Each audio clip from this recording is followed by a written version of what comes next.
Mapagpalang araw po sa ating lahat mga ka-farmers. Nandito po ulit tayo sa ating farm na kung saan tayo po yung maggagamas at magpupruning. Ano po? Ganito po ang aking ginagawa every morning.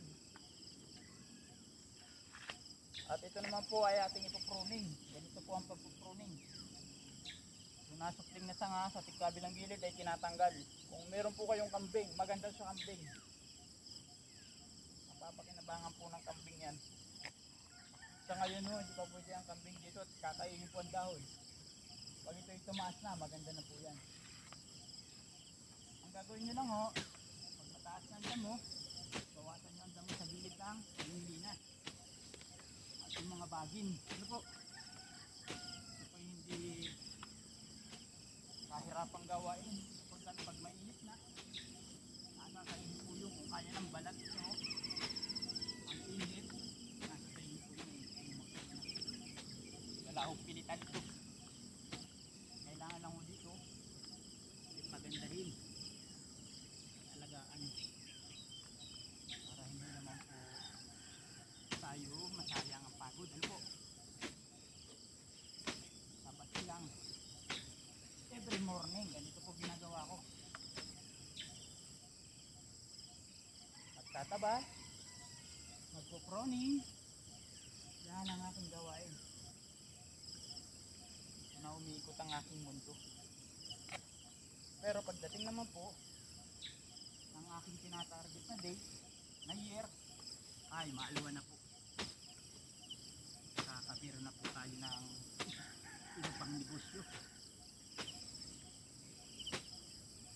Yan mga farmers, tabas lang ang gilid.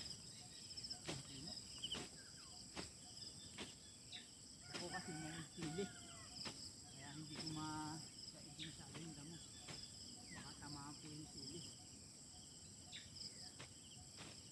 Yan ang aking gawain. Pinapataas yung damo para hindi ako mahirapan magtabas. Ayun, pag ito tumaas na ng 10 feet, hindi nyo na ho yung gagamasan. Tatanggalan nyo na lang po. Ang tatanggalan nyo ay yung bagin. Pag mataas na ng 10 feet, lagyan nyo ng lambat, pakawalan nyo ng kambing. Yan. At ang kambing, ang tayo no, nandun ng kambing, ito ay organic. Ang pataba din po yun. Nakakataba po yun sa halaman. Hindi na, awa namang halaman, pwede po yun. Yun po ang maganda pag tumaas na ito. Yan. Tanggalan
po. Pag may walang araw, ay maganda. At hindi masyado mainit. Nasamantala ko pag walang araw. 4, alas 5, nagising na po ako. Pagkatapos ko magpakain ng mga manok. Ito nga pala ho, maharahil. Tinatanong nyo. Ganito ang aking ginagawa. Paano naman aking decision. Lagi ako dito. Beautiful po. Ito po ay may kasunod na project ko. Sa project namin dito. Aking dito. Mga partner. May project na po kami poultry. At yung ipot noon, gagawin ko pong organic para dito sa Jimilina.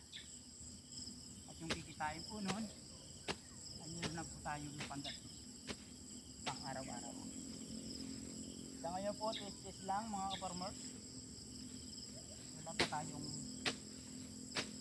isa natin na uobin ng ating poultry.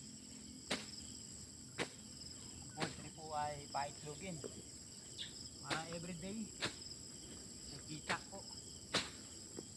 Ay mahirapan sa atin pang araw-araw na gastusin. Ayan mga farmers, kagandahan po talaga nito. Paglaki nito ay sigurado iho. Dito na po ang ating kita. Ayan, dati po ako ay mataba. Siguro ang timbang ko po ay 75. Ngayon po ay parang ano na lang, 55 na lang.